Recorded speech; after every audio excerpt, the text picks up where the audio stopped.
Church Visits number 56, Kaparokya TV. Bago natin simulan ang kwento, ating suportahan ang simbahan. Sumali tayo sa iba't ibang religious activities or organization tulad ng choir, altar server, mother butler, lay minister at marami pang iba. Atin ding respetuhin ang paniniwala ng ibang religious organization. At higit sa lahat, ating i-involve ang mga bata o ating mga anak sa loob ng simbahan. The Archdiocesan Shrine and Parish of Our Lady of Grace. Ang simbahan ang kauna-unahang Archdiocesan Shrine under the Roman Catholic Diocese of Caloocan at pinakamalaking simbahan under the Vicariate of Our Lady of Grace. Ito ay matatagpuan sa 11th Avenue, Grace Park, South Caloocan, Philippines. Bago pa man na-establish ang simbahan, ito ay nagsimula bilang chapel na gawa sa kubo na idinedicate sa patron na Our Lady of Grace na sumisimbolo kay Blessed Virgin Mary.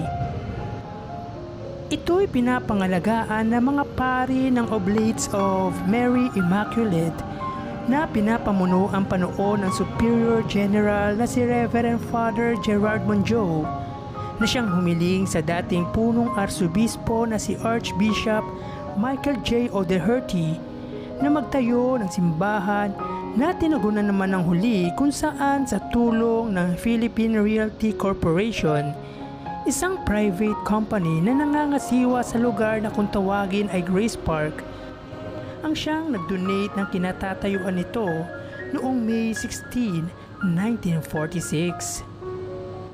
At pagkalipas ng ilang buwan, ang maliit na kapilya ay binasbasan noong September 6, 1946. Noong January 31, 1947, ay formal na ina-establish ang simbahan kung saan si Reverend Father Joseph Boyd ang tumayong kauna-unahang kura paroko o parish priest ng naturang simbahan.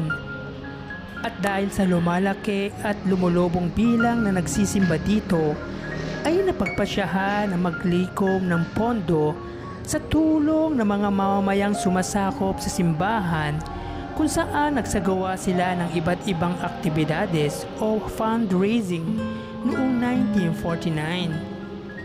At makalipas ang isang taon, nang sinimulan ang konstruksyon at pagpapasinayaan ng cornerstone ng simbahan noong March 19, 1950, kung saan ito ay nabuo o nakumpleto na binasbasan ng dating punong arsobispo na si Archbishop Gabriel Reyes noong June 3, 1951.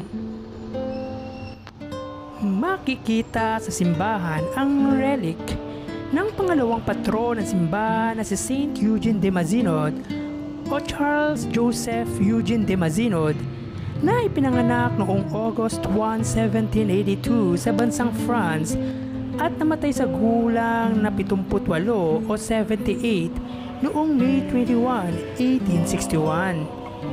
Isang pari at obispo na nagtatag ng Missionary Oblates of Mary Immaculate noong January 25, 1816, na kung saan noong October 19, 1975, nang i-beatify siya ng dating Santo Papa na si Pope Paul VI at paglipas ng 2 dekada ay naging ganap siyang santo nang i-canonize siya ng dating Santo Papa na ngayon ay isa na ring santo na si Saint John Paul II noong December 3, 1995.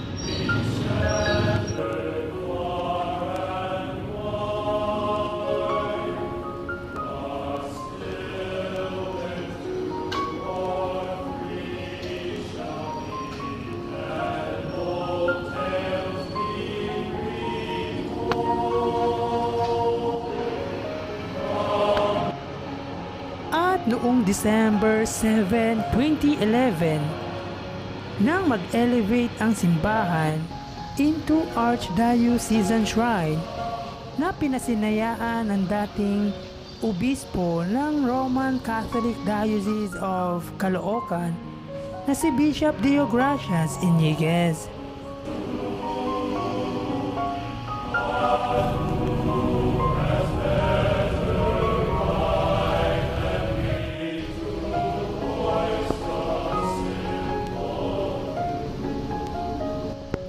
Ipinagdiriwang ang taunang kapistahan ng simbahan tuwing sasapit ang unang linggo ng buwan ng Mayo o First Sunday of May.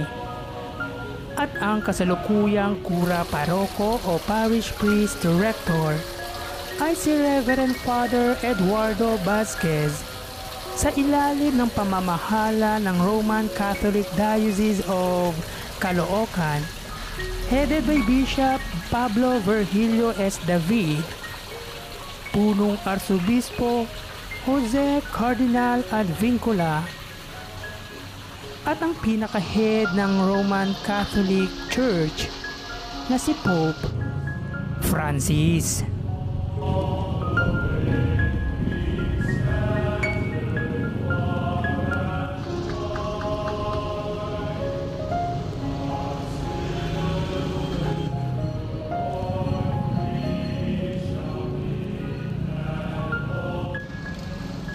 Once again, the Archdiocesan Shrine and Parish of Our Lady of Grace.